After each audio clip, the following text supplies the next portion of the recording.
Assalamualaikum warahmatullahi wabarakatuh. Eh, Assalamualaikum warahmatullahi Assalamualaikum warahmatullahi wabarakatuh.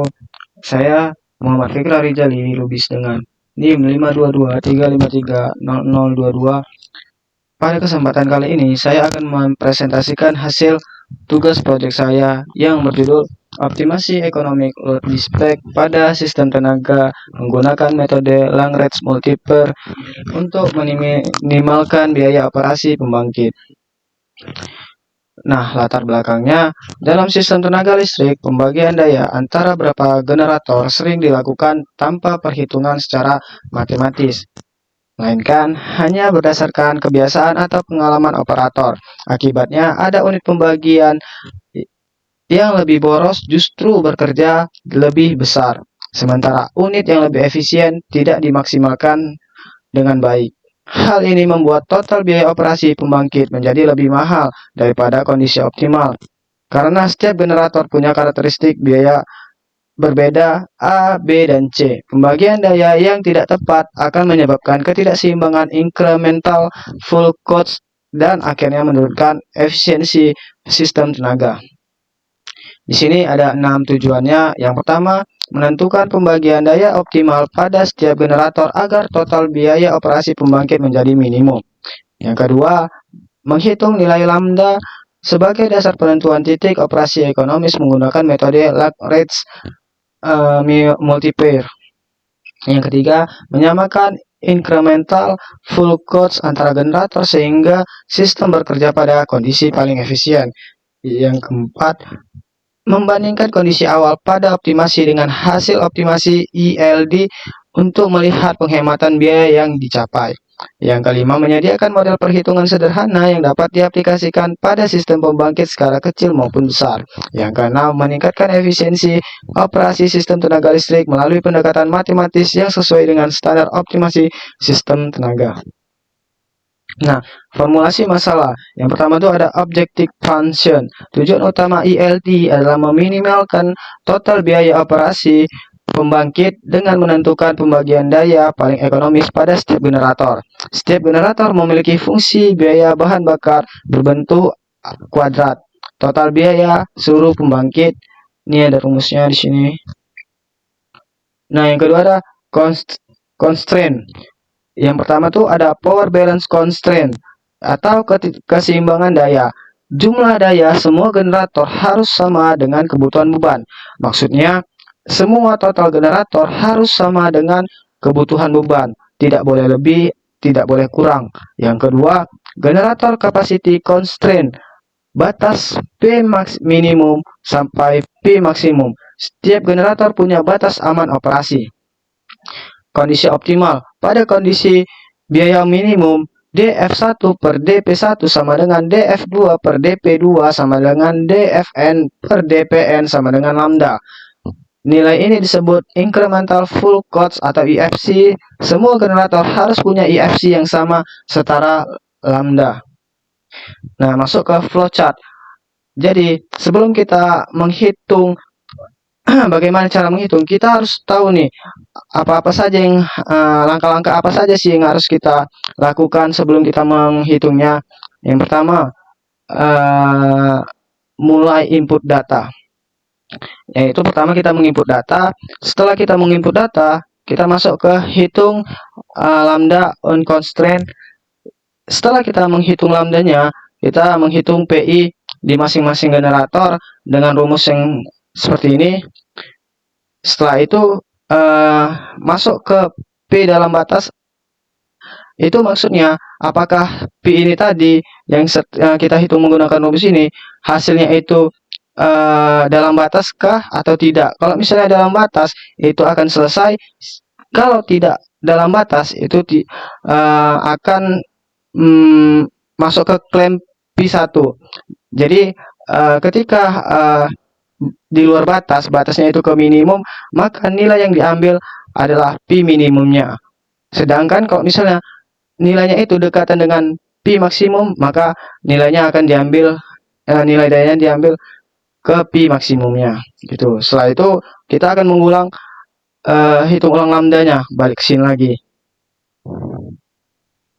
Nah, tadi yang dikatakan flowchart, kita harus menginput data. Nah, di sini saya menggunakan data sistem 3 generator. Yang di sini ada ini C ya, ini C, ini B, ini A. A, B, C. Kebalik ya. Generator 1 itu dia nilai minimumnya itu 50 dan maksimumnya 200. Generator 2 itu 30 dan maksimumnya itu 150. Generator 3 itu minimumnya 30 dan maksimumnya itu 100. Nah, pemilihan metode optimasi untuk economic dispatch. Saya di sini memilih optimasi non-heuristik atau matematis analisis berbasis language multiplier. Nah, metode yang saya pilih ini karena sistem yang saya gunakan itu sistem yang sangat sederhana, yaitu 3 generator dengan biaya kuadratik, sehingga memungkinkan saya untuk menganalisis yang efisien, cepat, dan akurat.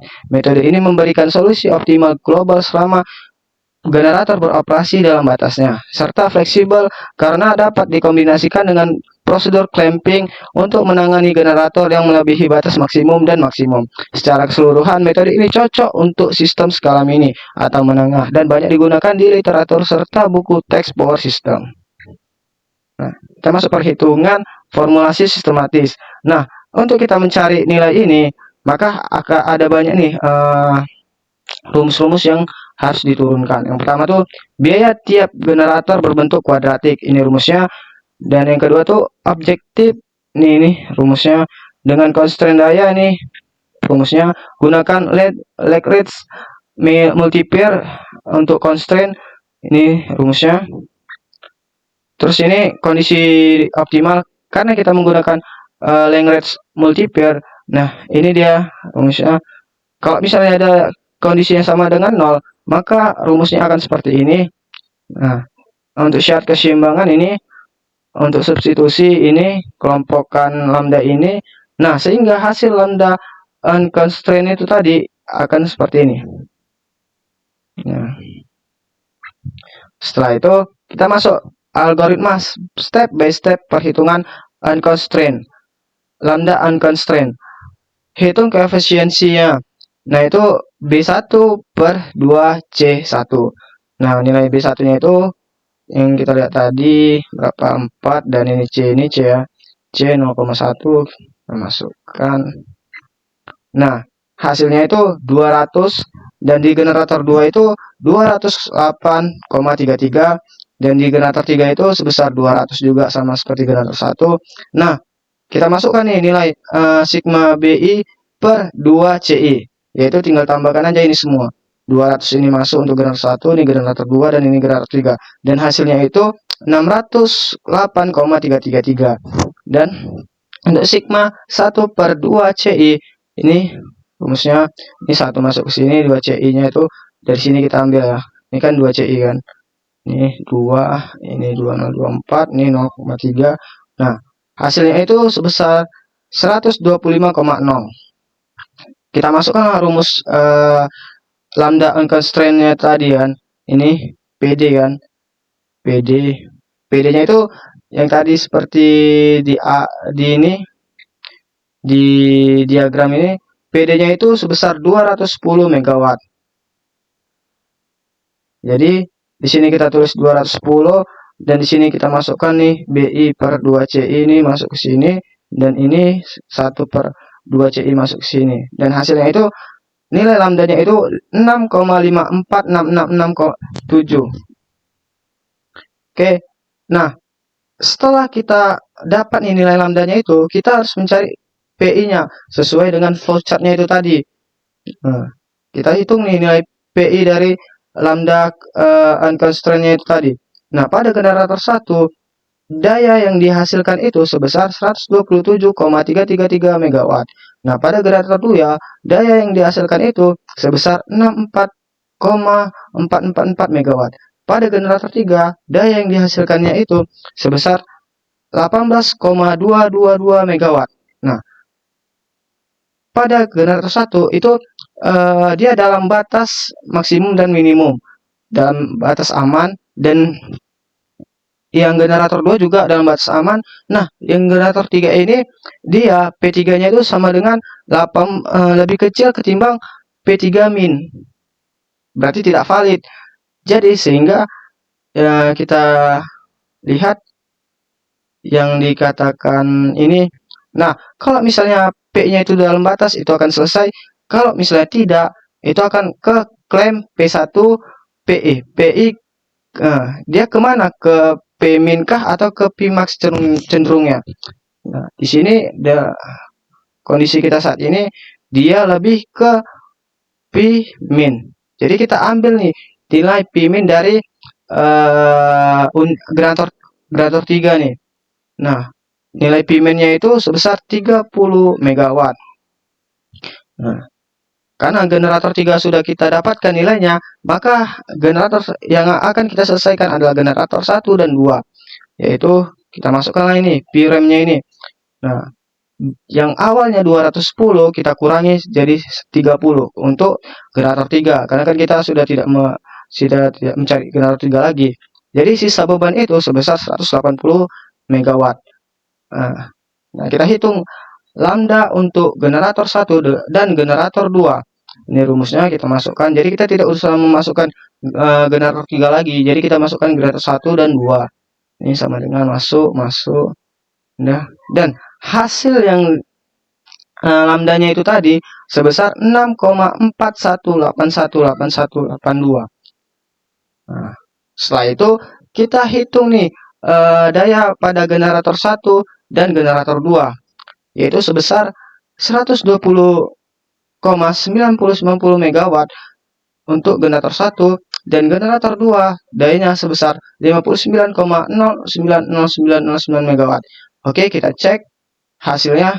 Nah, hasilnya itu yang generator 3 30, generator 2 itu 59,009 dan generator 3 itu 120,9090. Jadi hasilnya itu 210.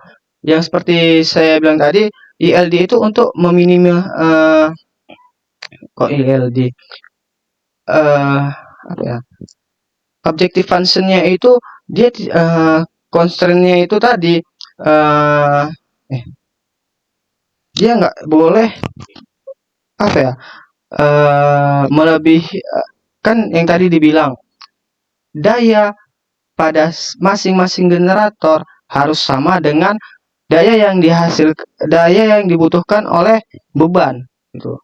Jadi ini tidak boleh lebih dan tidak boleh kurang. Jadi ini pas, maka hasil optimasi yang saya lakukan itu berjalan dengan baik atau berhasil. Setelah kita mendapatkan nilai FI, maka langkah selanjutnya itu kita hitung. Nah, kita masuk nih ke programnya. Kita jalankan sini. Nah, di F1 itu sebesar 729, F3 nih ini, dan total voltage-nya itu besar 1530,6811. Apakah sama dengan perhitungan manual? Nah, sama. Ini setelah dioptimasi ya. Dan di nilai F1 nih ya, satunya segini sama. Nah, jadi untuk voltage itu sama. Nah, untuk hasil final nilai lambdanya itu tadi sebesar di iterasi kedua 6,4182, yaitu di daya generator pertama itu sebesar 120,9091 megawatt dan P2 nya itu sebesar 59,000994 dan daya generator 3 itu sebesar 30 watt. Nah, ini grafik voltage ini ini grafnya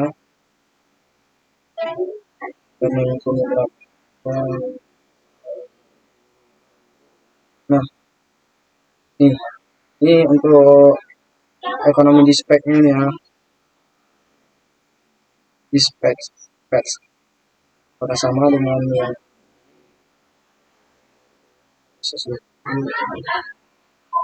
sama. Jadi perhitungan manual dengan perhitungan di MATLAB itu sama, tidak ada bedanya. Nah, yang ke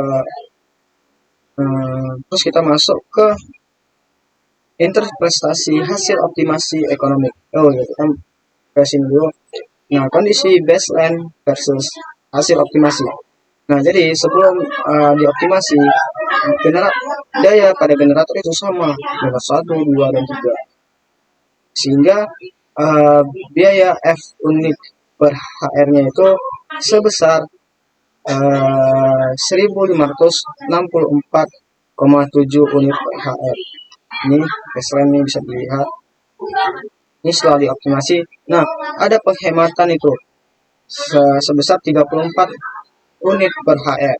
Jadi optimasi yang kita lakukan itu tepat karena ada pengurangan dan minimalkan itu tadi nilai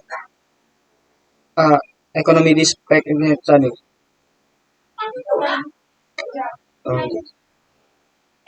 Kita masuk ke interpretasi hasil optimasi ekonomi di spek. Nah, hasil menunjukkan distribusi daya tiap generator sebagai berikut: 1 terus besar 120,91, generator 2 terus tadi ininya distribusi biologis karena generator yang biaya per MW-nya lebih rendah mengambil beban lebih besar, sedangkan generator yang lebih mahal dikurangi sehingga batas minimum. Total biaya bahan bakar menurun dari 156,4,7